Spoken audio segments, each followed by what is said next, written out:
Hello everyone, and welcome to the Stalwart Initiative.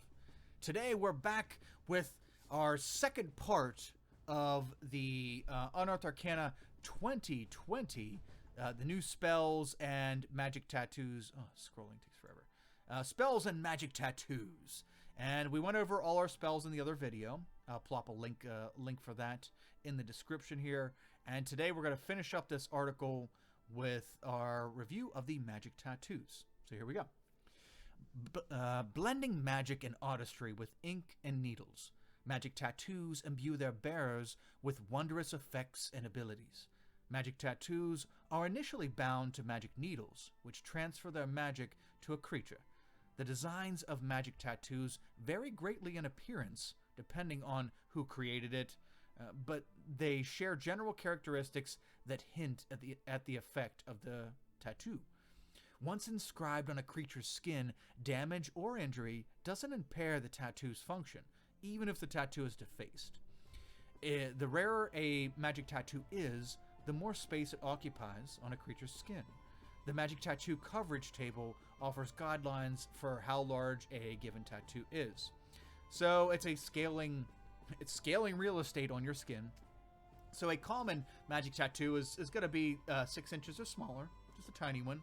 And uncommon takes up half a limb or the scalp, so it's essentially a half sleeve or something on your head. And one whole limb is rare, the sleeve, and very rare is 2 limbs or the chest or the upper back. So we're starting to take up quite a bit of real estate on the body here. And the legendary magic tattoos take up both 2 limbs and the entire torso. So, whew, that's a lot of tattoo. There is a variant, body modification. These tattoos needn't be limited to just tattoos. They can instead be represented as other body modifications, such as brands, scarification, birthmarks, patterns of scales, or other cosmetic skin adornment or alteration. Consider the object a magical body modification is bound to instead of tattooed needles, such as branding irons or enchanted dragon scales, depending on what you use to make the tattoo. So there are 11 tattoos total, and we're going to go over them all here. So the first one is the absorbing tattoo, and this one is a very rare, does require attunement. This tattoo incorporates designs that emphasize one color more than others. While the tattoo is on your skin, you have resistance to a type of damage associated with that color, as shown on the table below. The DM chooses the color or determines it randomly. So you roll. You can determine it randomly by rolling a d10, or the DM can choose which tattoo it is, and it's all based on the color. Acid is green, cold is blue, etc., etc. You can see the chart right here, and that will decide which the color decides which damage type. So the function of this is damage absorption. When you take damage of the chosen type, you can use your reaction to gain immunity against that instance of the damage, and you regain a number of hit points equal to half the damage you would have taken. Once this reaction is used, it can be used again, or it can't be used again until the next dawn. So there's things I like about this, there's things I don't. It is a very rare tattoo, so you're expecting to get some bang out of this buck. The fact that you can only use it once a day kind of sucks. But at the same time, you are ignoring one whole instance of damage. So if a caster throws a fireball right in your face, you essentially suck it up, and you don't only suck the energy out of the fireball and ignore the damage, you also gain life from it. So it may be a single use per day, but it could be clutch. It could be very clutch. If you're in a place and you fall into lava and you soak up that fire damage and you hop out quick, lava does a ton of fire damage, by the way. But you not only ignore that damage, if you're already hurt, you can end up potentially regain a lot of hit points. So it's half the number. That can be really good, especially if you could kind of metagame it and have someone do something to you that does elemental damage, and you absorb that damage and heal off of it. So there's some metagame involved with that. But yeah, I definitely like the tattoo. I just wish it was more than once. But hey, you know, with great power comes great responsibility. So I get it. I get it, man. Thanks, Ben. Okay, the next one is Barrier Tattoo. The rarity varies for this, so it's a scaling tattoo based on rarity. This requires attunement attunement as well. I think all of them require attunement except for one of these. We'll take a look then now. This tattoo depicts protective imagery and uses ink that resembles liquid metal. While you aren't wearing armor, the tattoo grants you an armor class depending on the the tattoo's rarity, as shown below. You can use a shield and still gain this benefit. So this is essentially going to give you like natural armor or kind of the equivalent to mage armor for rare. And yeah, so if you're not wearing armor, an uncommon version of this tattoo will give you 12 plus your dex mod. A rare version will give you 15 plus your dex mod, but your dex mod up to 2. So it's essentially like medium armor, right? Kind of caps it right there. And the very rare version is an 18. You're essentially wearing heavy armor for free, without wearing heavy armor, and you can still use a shield. Pretty cool, pretty cool. And the fact that this is scaling is also very nice. So your DM has some wiggle room that he can give you a tattoo like this and early in the game and not have to give you just a very rare version. So I like that. Very nice. And by the way, with all these, they give the same rule. So let's just go over that now. The tattoo attunement. This is a role that covers all these tattoos. To attune to this item, you hold the needle to your skin, where you want the tattoo to appear, pressing the needle there throughout the attunement process. When the attunement is complete, the needle turns into the ink that becomes the tattoo, which appears on your skin. If you have multiple magic tattoos, they count as a single magic item with regard to the number of magic items you can attune to. If your attunement to the tattoo ends, the tattoo vanishes and the needle reappears in the closest unoccupied space. Basically meaning that if you all your tattoos together count towards an attunement for one of your magic item attunement slots. So by default in D&D 5e, you can attune to 3 magic items at any one time. You can only attune for ones that require attunement. Some magical items don't require attunement. But what this is saying is that all these tattoos, you can have multiple tattoos and they all count together as one attunement slot. So that's pretty cool that you don't have to use separate slots for that. And should you become unattuned to it, like if you attune a 4th item and this drops your attunement to this item, it will plop on the floor as the needle that produced the ink to make your tattoo. I think that's cool. A little unrealistic, really, but pretty damn cool. I like it that they're accommodating people who use multiple magic items normally. So very nice. So next one is Barrier Tattoo. And shit, I just went over that. Ha! Okay. Next is Coiling Grasp Tattoo. Let's see here. Oh yeah, they do put a rule tip on AC calculations don't stack. Basically telling you if you have this on, if you have this Barrier Tattoo and you have stuff like class functions that give you armor class and also natural armor depending on your race, stuff like that, they don't stack. Just things that add actual points to your armor class would stack on this, but armor calculations themselves don't stack on top of this. So the next one is Coiling Grasp Tattoo. It's an uncommon tattoo, and this tattoo has long intertwining designs. While the tattoo is on your skin, you can, as an action, cause the tattoo to extrude into inky tendrils, which reach for a creature you can see within 15 feet of you. The creature must succeed on a DC 14 strength saving throw, or take 3d6 force damage, and be grappled by you. As an action, the creature can escape the grapple by succeeding a DC 14 athletics check or acrobatics check. The grapple also ends if you hold it. No action required. If the creature is ever more than 15 feet away from you, or if you use this tattoo on a different creature. And then it has the attunement rule, as I just stated a little bit ago. So the fact that this is a flat DC 14 strength save for the damage and the grapple means that it doesn't scale as well as certain things. Early game, a DC 14 strength save can be pretty tough for a lot of creatures to pass. But as you get later in the game and your higher levels, then you're running into creatures that have pretty good strengths and whatnot. And also the DC 14, the same thing for the checks needed. So essentially, it allows you to grapple someone within 15 feet of you, which is also nice. That you can grapple someone out of your reach, and you do 3d6 force damage, which is respectable. Also because it's force damage, and almost everything doesn't have resistance to force damage, which is cool.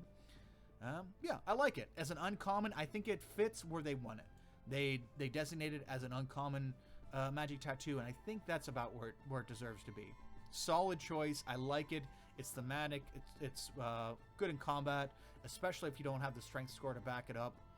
Like if you're a caster, you have these tendrils come out. It's not based on your strength, which is nice. Pretty cool.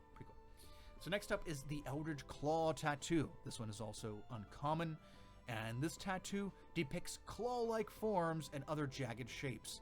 While the tattoo is on your skin, your unarmed strikes are considered magical for the purpose of overcoming immunity and resistance to non-magical attacks, and you get a +1 bonus to attack and damage rolls with unarmed strike. This is already good. The fact that it's an uncommon tattoo and you're getting a +1, you're essentially getting automatically a magic weapon with your unarmed strikes. So your unarmed strikes become magical, and they also get the +1. So this could be good, especially if you're orienting yourself towards a monk. I know monks get the magical attacks later on, but if you get this early game, it's pretty cool. And yeah, so let's check it out. So their main function is the Eldridge Maul. As a bonus action, you can empower the tattoo for 1 minute. For the duration, each of your melee weapon attacks can reach a target up to 30 feet away from you, as tendrils of ink launch from your weapon or unarmed strike toward the target. In addition, your melee weapon attacks deal an additional 1d6 force damage on a hit. Once used, this bonus action can't be used again until the next dawn. So here again we have a passive effect. So it's passively buffing your unarmed strikes, which is nice. And as a bonus action once per day, you can use this for a minute. So this is essentially an entire combat. In most cases, your melee weapon attacks get a range of 30 feet. 30 feet. That is awesome. And they do 1d6 extra damage. And this is as a bonus action and not even taking up your entire action. So you can do your round of attacks in addition to this. I like this. This is very good. I think it's falling where it needs to fall with the uncommon portion of it. Very nice.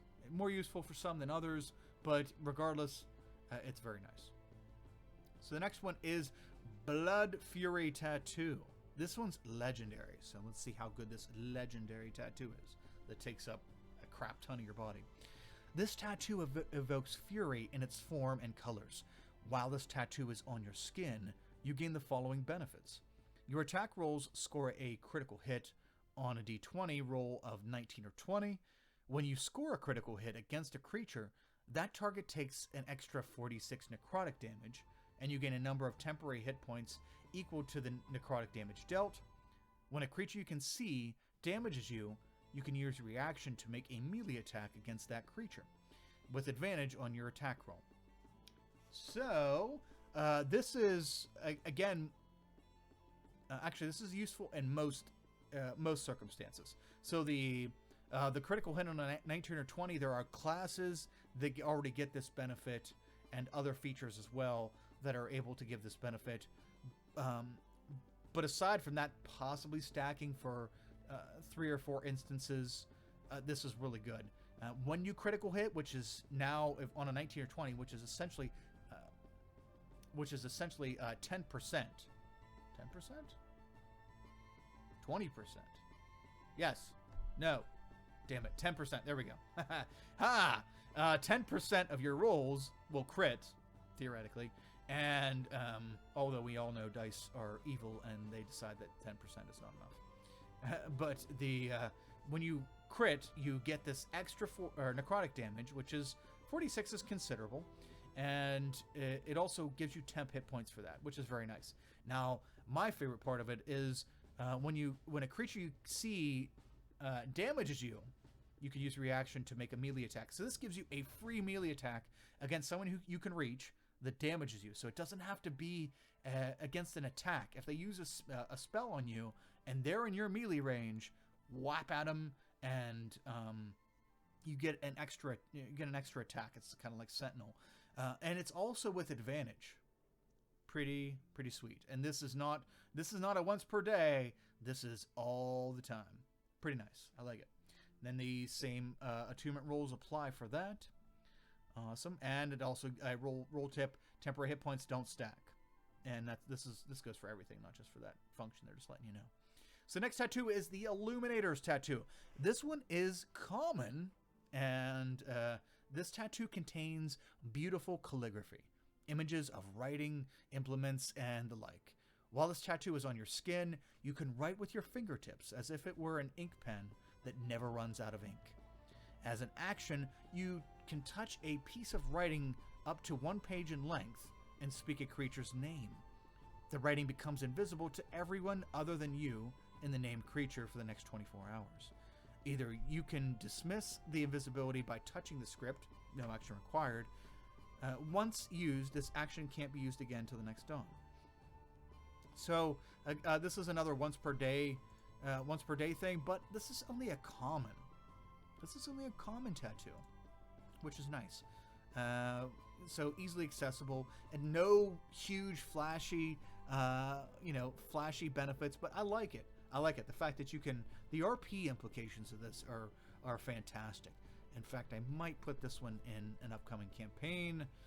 I can think of a perfect instance to do so, and I might offer this to the players. So yeah, a nice common magic tattoo. I like it. Next up, we have Lifewell Tattoo. This one is rare.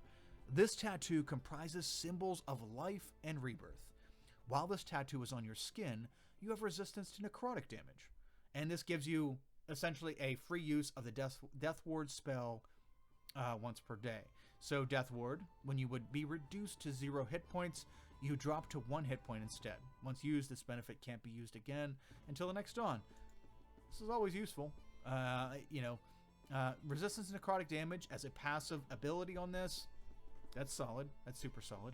And the fact that you get Death Ward every day, that's solid as well. That's a free get out of jail. That's a get out of jail free card. I like it. So next up here we have Ghost Step. Me and my buddy Kevin from the community, we both like this Ghost Step tattoo. This is rare as well. This tattoo shifts and wavers on the skin, parts of it appearing blurred. The tattoo, I'm moving the cursor out of your way. The tattoo has 3 charges, and it regains all expended charges daily at dawn. As a bonus action, while the tattoo is on your skin, you can expend one of the tattoo's charges to become incorporeal until the end of your next turn. For the duration, you gain the following benefits. So already we get to use this 3 times per day. I like that. As opposed to once, I like it. Okay.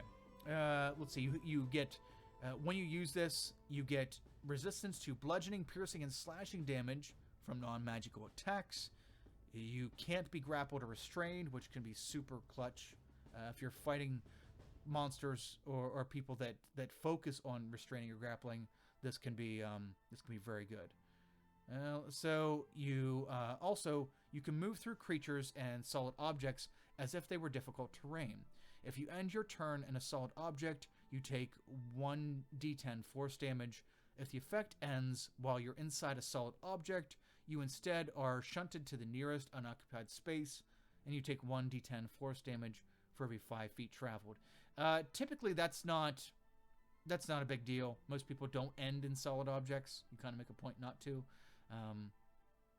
But they're just letting you know, hey, don't end in solid objects. You take damage for the farther it takes you for it to push you out, because you become corporeal.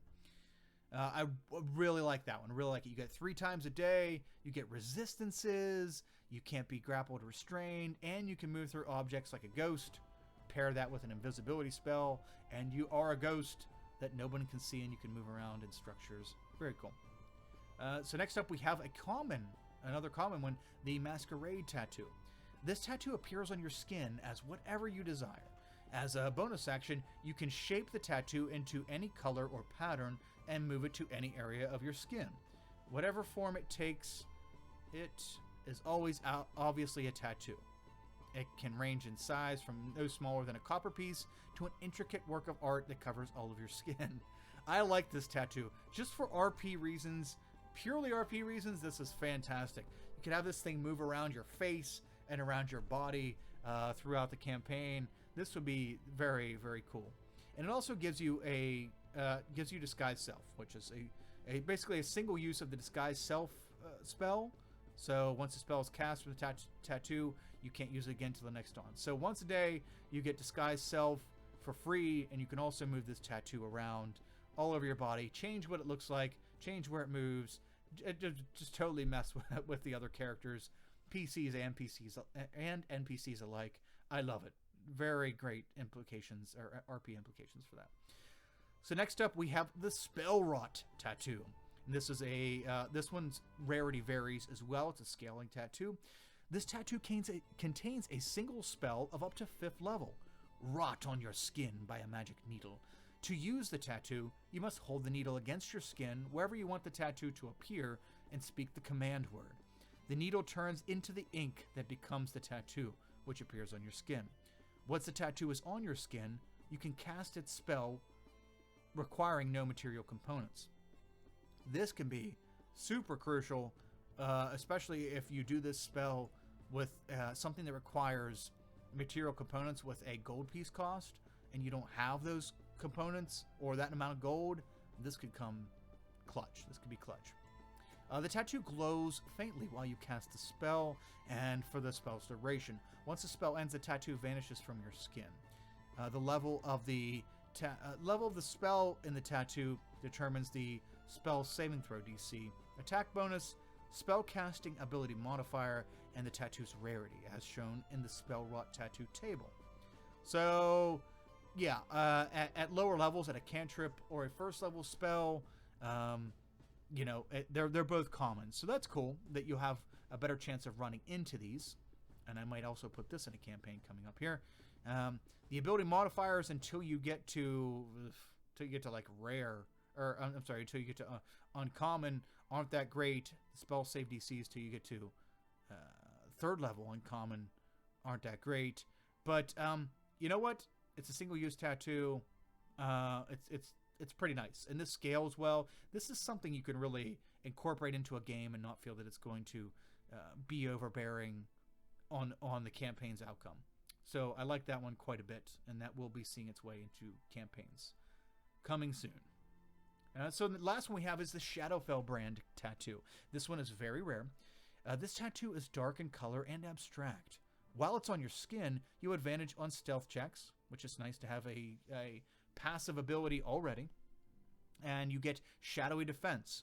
When you take damage, you can use a reaction to become shadowy and insubstantial for a moment, reducing the damage you take by half. Once you use this reaction, can't be used again until the next dawn. So this is having any one instance of damage per day. Pretty nice. Makes you shadowy. You essentially phase out, and the damage only partially dealt to you, and then you phase back in. So that's pretty cool. It wouldn't be that great, but the fact that you get advantage on stealth checks to boot with the actual once per day function of it, very, very cool. So that's it. That's our review of the magic tattoos in this Unearthed Arcana. Thank you so much for joining me, everyone. Really appreciate it. If you're not subscribed, subscribe to the channel, as well as we'll have a link in the description for our other channel, the Stalwart Archive. That's where we put all our Let's Plays. Our Let's Plays are from our Twitch channel, which we stream right now. It is every Wednesday, Friday, and Saturday, or most Fridays. But Wednesdays, Fridays, and Saturdays on Twitch. So check out our Twitch channel, and feel free to join our Discord community. And we pull players for one-shots there. We also talk about the games and just general tomfoolery happening. So yeah, check us out. And until next time, thank you so much again for joining me. And keep your chin up and hammer down. See you, everyone.